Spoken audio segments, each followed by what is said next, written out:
Here at the workbench we have all the components that come together to make the tabletop or desktop display.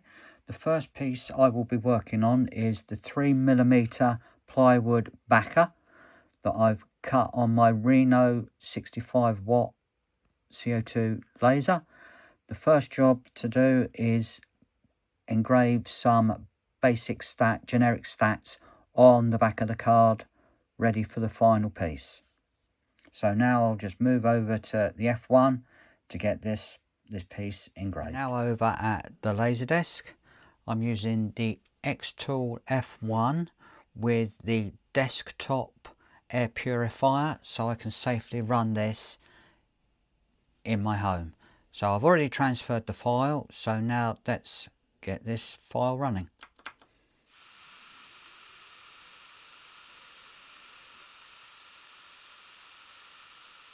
That's the engraving completed with the xTool F1 on the back of the 3mm ply. As you can see, the detail is absolutely amazing with the F1 for small text and graphics and such like.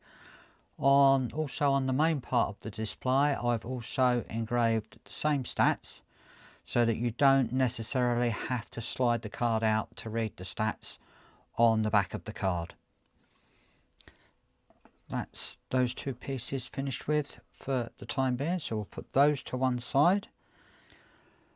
The next part of the product is to get the graphic onto a metal sublimation card, which I will be doing next. The first job is to peel the protective layer off of the actual sublimation surface itself. So we'll go ahead and do that right now. Just carefully lift it up. This takes a little bit of time to peel off. Trying to be careful not to get my fingers actually on the sublimation surface, because the oils from my skin may react with the ink transfer. Now all I will do is line the sublimation sheet up with the metal front. I'm using heat resistant tape to put the two together.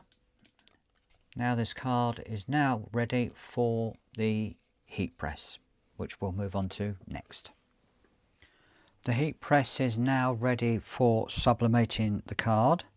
The heat press temperature is 190 degrees centigrade, so it will hurt if you touch the plate. I always wear protective gloves while sublimating onto materials.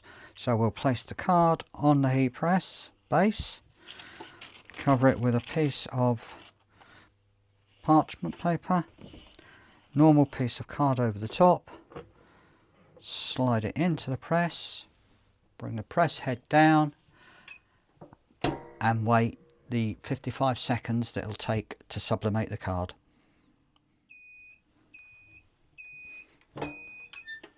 Time up, being very careful not to touch the heat plate itself because it is extremely hot.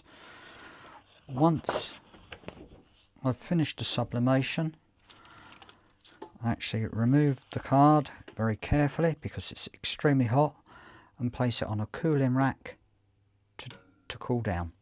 Once that's cooled down, we'll be right back.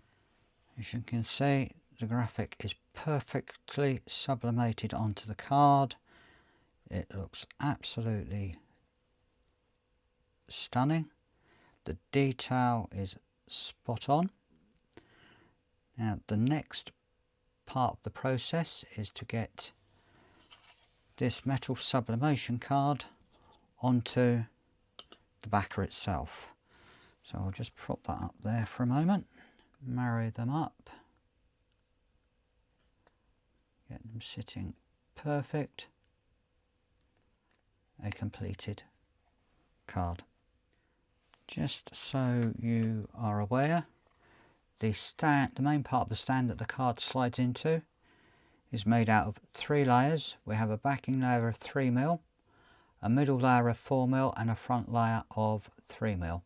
So the card can slide nicely into the display stand. Now let's bring it all together so we can have a good look. Here's a final look at the completed Hero Relic desktop display. The card slides easily in and out of the display stand itself, and obviously you have the stats on the back. If you enjoyed watching this process, please do like and subscribe and follow along to see what I'm making in the future. If you've got any comments, please leave them down below. I will read all the comments.